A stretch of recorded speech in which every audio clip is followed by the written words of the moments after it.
Dans les pages du livre Élisabeth Borne, La Secrète, paru aux éditions de l'Archipel, Bérengère Bonte a dévoilé une biographie de la Première ministre. Notamment sur le jour où l'ancienne ministre de l'Environnement avait été très dure envers sa directrice de cabinet, Élisabeth Borne, à l'époque, lorsque cette dernière lui avait annoncé que sa mère venait à peine de perdre la vie. Questionnée sur les ondes RTL, dimanche 30 avril, au sujet des révélations faites à son sujet dans cet ouvrage, l'ancienne épouse de François Hollande a rapidement donné sa vision des faits. D'abord très étonnée, Ségolène Royal a rapidement assuré n'avoir jamais vécu une telle scène avec Élisabeth Borne. Mais après cette réaction, l'ancienne ministre s'est montrée plus tranchante au sujet de l'actuel chef du gouvernement. Élisabeth Borne faisait régulièrement pleurer ses collaborateurs tellement elle était féroce avec eux, a-t-elle ensuite rapporté.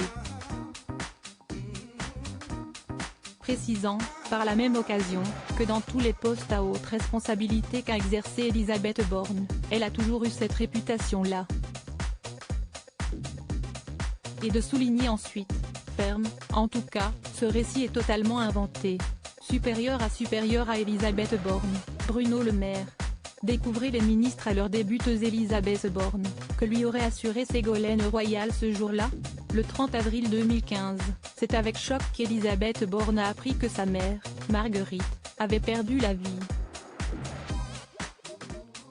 Et dans les pages de son livre, Élisabeth Borne, La Secrète, Bérengère Bonte a ainsi raconté la version de la Première ministre et comment cette dernière, alors directrice du cabinet de Ségolène Royal, l'a annoncé à la ministre.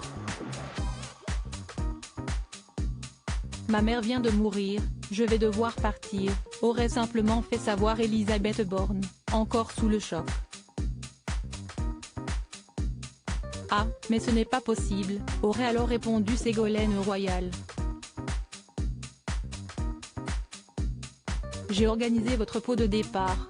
Alors interloquée, l'actuelle première ministre aurait donc insisté pour partir, compte tenu de la gravité du drame.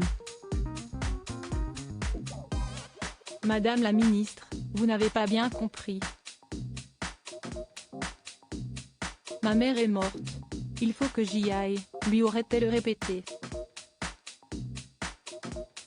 Une nouvelle relance, à laquelle l'ancienne ministre aurait répondu, furieuse selon l'auteur du livre, mais vous irez après. Des propos, qui ont depuis été démentis, mais qui restent durs à entendre. Crédit photo, MPP.